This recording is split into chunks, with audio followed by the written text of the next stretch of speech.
Él es periodista e historiador y nos comenta cosas maravillosas, ¿viste? Vos no las sabías, yo tampoco, vos tampoco, y nos comenta cosas maravillosas.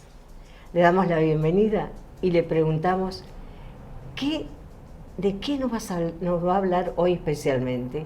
Hola Roberto, bienvenido. Y bueno, agradezco nuevamente la invitación, Zulmi, como siempre, por favor, por tenerme siempre presente. Charlar un poquito de las cosas que nos gustan, ¿no? La historia, no con un tinte nostálgico, melancólico, sino para recrear lo que fue Junín y además que sirva para ver cómo se ha desarrollado la ciudad, ¿no?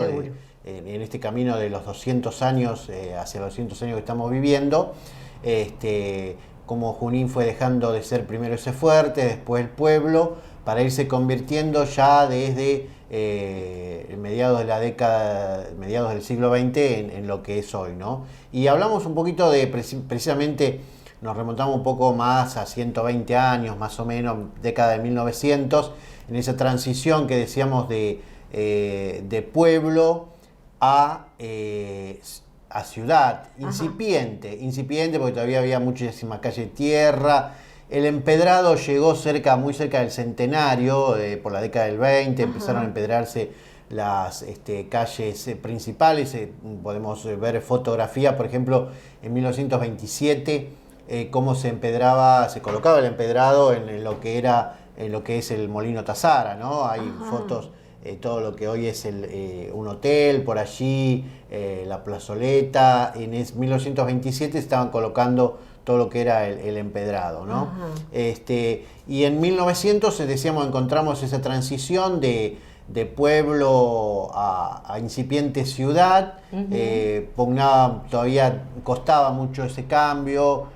Inclusive muy reciente el recuerdo del Fuerte Federación, ¿no? Habían pasado 70 años más o menos, un poco menos, de que había dejado de ser fuerte y se había comenzado a desarrollar en pueblo. Bueno, y ese 1900 encuentra en esa primera década, a lo largo de esa primera década, el nacimiento de instituciones muy importantes que aún hoy perduran, como por ejemplo lo fue la Liga Agrícola Ganadera, el Teatro Italiano, que precisamente en 1903 inaugurado, y que hoy está siendo objeto de remodelaciones, de un embellecimiento integral, una primera etapa que se ha encarado desde la obra del gobierno de Junín, y de embellecimiento y de recuperar toda esa importantísima sala de la calle Rivadavia. Bueno, esta surgió en estos años que estamos hablando, de 1903, ¿no? La Liga Agrícola Ganadera. Encontramos también entre las calles de Junín a un prominente político que luego adquiriría relieve nacional, como Juan B. Justo también, ¿no? Juan B. Justo residió unos años, inclusive aquí nacieron algunos de sus hijos, y él vivió en la casa que está, si se ubican, sobre Álvarez Rodríguez, una casa que hace muchísimos años que está abandonada, está en venta actualmente por particular. Supo funcionar algunas clínicas y siempre residieron médicos. Y funcionó una clínica hasta mediados de la década del 70, y luego cerró. Y desde ese momento nunca más tuvo habitantes esa casa. Está enseguida el banco de la que sería la casa del gerente del Banco Nación, al lado, sobre calle Rodríguez. Entonces ahí lo encontramos a Juan B. Justo. Juan B. Justo también uno de los fundadores del Hospital de Caridad en ese momento, que fue luego el Hospital San José. También vio el surgimiento en esta franja de la historia que estamos hablando, de principios del siglo XX, en 1901, cuando se coloca la primera, la piedra fundamental, en 1901 precisamente, casi en el primer año. Los talleres ferroviarios, que tenían una preponderancia muy importante, y acá se construyeron, por ejemplo, coches muy importantes, un coche reservado en 1902, por ejemplo, de una formación importante, que en ese momento el ferrocarril era el eje transversal de todo, ¿no? Registro civil, había dos registros civiles, ¿sí? Uno en el centro, otro en Pueblo Nuevo, Ajá. Por 1903, decíamos en 1904 que nació la Liga Agrícola. Bueno, todo el epicentro de la actividad social pasaba por allí, por la Plaza 25 de Mayo, ¿no? También Junín era epicentro de una importante obra, un proyecto muy importante que luego quedó en desuso, que luego fue declinando en 1910, como era la construcción del Canal del Norte. Ajá. Un proyecto muy importante, de gran envergadura, propiciado por el entonces gobernador de la provincia de Buenos Aires, que finalmente después, por montones de circunstancias, este proyecto del gobernador Ugarte, de quien hablábamos, quedó en la nada, lamentablemente. Problemas climáticos, inundaciones, al contrario de lo que sucedía hoy, que estamos atravesando un periodo de sequía. En ese momento encontramos algunas inundaciones que hicieron difíciles los avances de obra, además de cierto lobby, que es, como se usa la palabra ahora, en ese momento no estaba de moda, pero bueno, el ferrocarril hizo presión para que ese proyecto no prosperara, porque era un proyecto que significaba sacar mercaderías, cargamento a través de vía fluvial, a través de todo este proyecto, y había un puerto, el puerto iba a estar erigido en donde hoy es muy cerca de acá, donde estamos charlando, ¿sí? Aquí donde estaban los corralones municipales, ahí iba a estar el puerto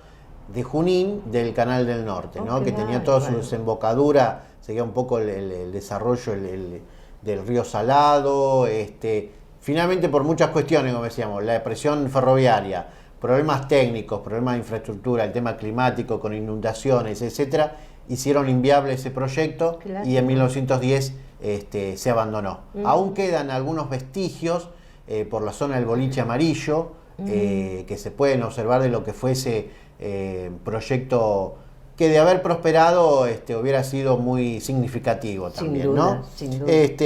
La creación del Distrito Militar de Junín en 1907, que finalmente una institución que duró hasta la década del 90, cuando ya por ley se derogó el servicio militar obligatorio, pasó a ser voluntario. Bueno, Junín tuvo su Distrito Militar número 17. Estaba en el centro. Estaba en el centro, estuvo en sus primeros tiempos en donde arriba de la Casa Basterrey funcionó, ahí al lado de la iglesia. Ajá, sí. Después se mudó y muchísimos años estuvo hasta su cierre, donde hoy está la sede de Grupo Junín, ¿no? Ahí en calle Coronel Suárez. Sí. Después, ya en los tiempos finales del distrito, se había mudado a las instalaciones mismas del regimiento del Grupo Artillería 10, hasta que se disolvió finalmente allá por 1993, 94 más o menos, cuando comenzó a implementarse el servicio militar voluntario. Bueno, voluntario, claro. Claro. Bueno, todas estas cosas en ese Junín que se iba asomando al siglo XX. No nos olvidemos también, en 1908 finalmente se creó el Sindicato de Empleo de Comercio. Ajá. Ahí en donde, muy cerca también de acá, en lo que es hoy la Sociedad Española, en el Teatro Español, que funcionaba ahí, se realizaron las primeras reuniones y tuvieron sus primeros lugares de reuniones el Sindicato de Empleo de Comercio. 1908 también, a principios del siglo XX, surgía una de las primeras organizaciones sindicales como esta que estamos hablando, ¿no? El Sindicato de Empleo de Comercio. Qué bueno. En verdad que me apasiona todo eso que me cuenta. Yo quiero que vuelva pronto. Esta vez va a ser más pronto. Bueno. Por supuesto que sí. Finalmente, si me permiten dos palabras finales, no puedo dejar de mencionar dos periódicos que circulaban en ese momento, en 1900. El Cachafaz y El Pajarito. Así se llamaban, qué nombre. ¿no? Que era un poquito de chusmeríos y todas esas cosas. No había las redes sociales, estaba el Facebook, el Instagram, y todo un poquito, algunas cositas picarescas de esa sociedad juninense se podía ver en algunas notitas cortitas sociales de estos dos diarios. El Cachafaz. El Cachafaz y El Pajarito. Qué bonito. Sí, eran algunas de las publicaciones que circulaban en ese momento, ¿no? Con respecto, y ya para cerrar, con respecto al tema de otra cosa, al tema de las calles, quedan vestigios de los indígenas, porque Fuerte Federación, que le decían Fortín Federación. Exacto. Y esto lo dejamos para la próxima. Fuerte Federación. Yanquelén. Yanquelén, la Plaza de los Indígenas, que era el cementerio, ¿no? Claro, bueno, sí, ese era el primer, la Plaza Lem era el primer cementerio Claro, de, claro. De Junín, el cementerio del Fuerte, fue ahí hasta que a fines del siglo XIX se creó el cementerio central, ¿no? Ajá, sí. En estos años que estábamos hablando ya iba tomando su forma definitiva. El cementerio central estaba rodeado por todo un alambre olímpico, una especie de alambre olímpico, y en ese momento un metalúrgico de la época, Ludovico Rampellini, había presentado un proyecto que fue aprobado precisamente en estos años que hablamos, de Sí. principios de la primera década del siglo XX, de poner rejas a todo en el perímetro que rodeaba el cementerio, ¿no? Ajá. Que algunas fotos que perduran en el tiempo se pueden ver, ¿no? Qué bueno, me encanta que me cuente todo lo que ha acontecido en la ciudad y nos estamos viendo pronto. Muy bien, un gusto, entonces nos agradezco, estamos viendo Roberto. pronto. Muchas gracias.